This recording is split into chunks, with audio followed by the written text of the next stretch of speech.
नमस्कार आदाब दोस्तों, मैं आपका दोस्त मोनू फिर एक नई कहानी के साथ हाजिर। दोस्तों, आज मेरी कहानी का शीर्षक है बहू का बदला व्यवहार। सुनो खुशबू, मम्मी पापा आ रहे हैं कल, 10 दिन यही रुकेंगे, एडजस्ट कर लेना। राजेश ने खुशबू को बेड पर लेटते हुए कहा। कोई बात नहीं राजेश, आने दीजिए, आपको शिकायत का कोई मौका नहीं मिलेगा, खुशबू ने रिप्लाई दिया। सुबह जब राजेश की आंख खुली, खुशबू बिस्तर छोड़ चुकी थी। चाय ले लो, खुशबू ने राजेश की तरफ चाय का कप बढ़ाते हुए कहा। अरे खुशबू, तुम आज इतनी जल्दी नहा ली? हाँ, तुमने ही तो रात को बताया था कि आज मम्मी पापा आने वाले हैं, तो सोचा घर को थोड़ा अरेंज कर लूं। वैसे किस वक्त तक आ जाएंगे वो लोग? दोपहर वाली गाड़ी से पहुंचेंगे, 4 तो बज ही जाएंगे, राजेश ने चाय का कप खत्म करते हुए जवाब दिया। खुशबू देखना, कभी पिछली बार की तरह नहीं, पिछली बार जैसा कुछ भी नहीं होगा, खुशबू ने भी कप खत्म करते हुए राजेश को कहा और उठकर रसोई की तरफ बढ़ गई। नाश्ता करने के बाद राजेश ने खुशबू से पूछा, तुम तैयार नहीं हुई क्या? बात आज स्कूल की छुट्टी है। नहीं, आज तुम निकलो, मैं ऑटो से पहुंच जाऊंगी, थोड़ा लेट निकलूंगी, खुशबू ने लंच बॉक्स थमाते हुए राजेश को कहा। बाय बाय कहकर राजेश बाइक से ऑफिस के लिए निकल गया और खुशबू घर के काम में लग गई। मुझे तो बहुत डर लग रहा है, मैं तुम्हारे कहने से राजेश के पास जा तो रहा हूं, लेकिन पिछली बार बहू से जिस तरह खटपट हुई, मेरा तो मन ही भर गया। ना जाने 10 दिन कैसे जाने वाले हैं। राजेश के पिताजी राजेश की मम्मी से कह रहे, अजी भूल भी जाइए, बच्ची है, कुछ हमारी भी तो गलती थी, हम भी तो खुशबू से कुछ ज्यादा ही उम्मीद लगाए बैठे थे। उन बातों को अब साल भर बीत गया है, क्या पता कुछ बदलाव आ गया हो। इंसान हर पल कुछ नया सीखता है, क्या पता कौन सी ठोकर किसको क्या सिखा दे। राजेश की मां ने पिताजी को हौसला देते हुए कहा। दरअसल 2 भाइयों में राजेश बड़ा था और श्रवण छोटा। राजेश गांव से 10वीं करके शहर आ गया आगे पढ़ने, और श्रवण पढ़ाई में कमजोर था, इसलिए गांव में ही पिताजी की खेती बाड़ी में हाथ बटाने लगा।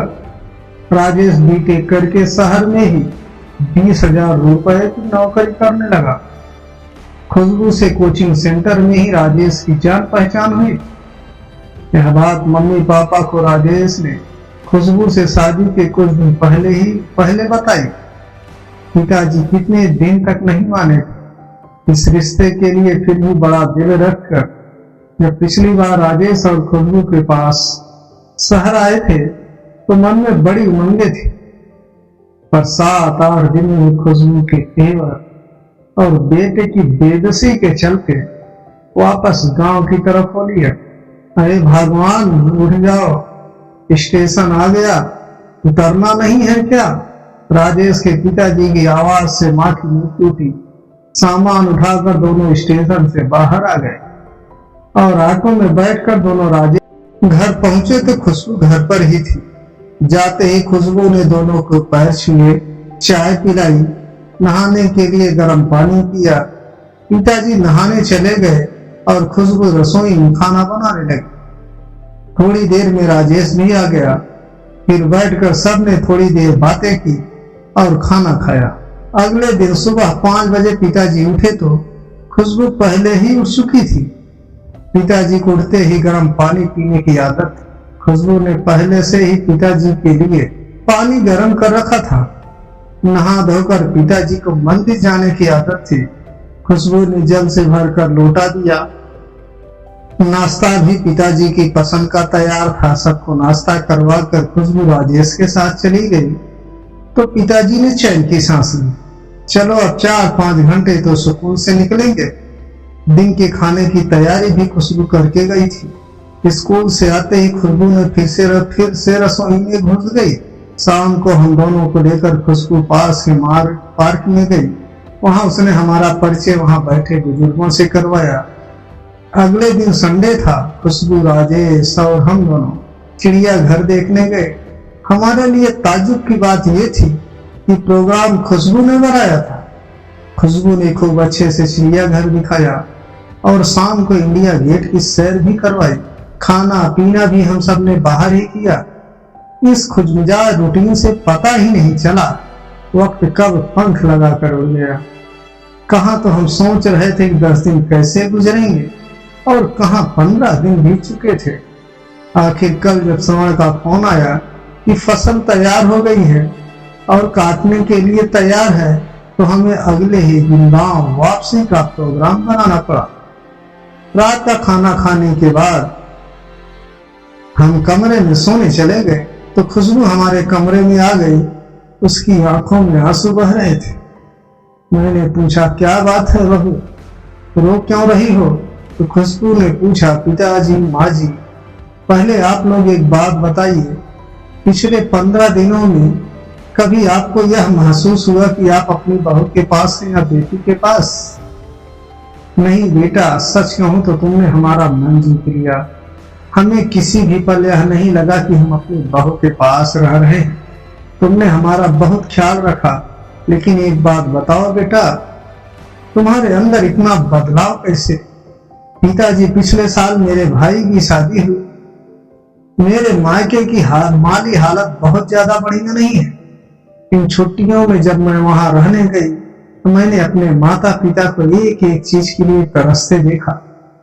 बात बात पर भाभी के हाथों तिरस्कृत करते हुए देखा। मेरा भाई चाहकर भी कुछ नहीं कर सकता था। मैं वहां उनके साथ हो रहे बर्ताव से बहुत दुखी थी। उस वक्त मुझे अपनी करनी याद आ रही थी कि किस तरह का सलूक मैंने आप दोनों के साथ किया था। किसी ने यह बात सच ही कही थी कि जैसा बोओगे वैसा काटोगे। मैं अपने माँ बाप का भविष्य तो नहीं बदल सकती, लेकिन खुद को बदलकर मैं ये उम्मीद तो अपने आप में जगा ही सकती हूँ, कभी मेरी भाभी में भी बदलाव आएगा और माँ बाप भी सुखी होंगे। खुशबू की बात सुनकर मेरी आंखें भर आई। मैंने बहू को खींचकर गले लगा लिया। हाँ बेटा, अवश्य एक दिन अवश्य ऐसा होगा। खुशबू अब भी रोए जा रही थी। उसकी आंखों से जो आंसू गिर रहे थे वो शायद उसकी पिछली गलतियों के प्रायश्चित के आंसू थे। राधे राधे दोस्तों।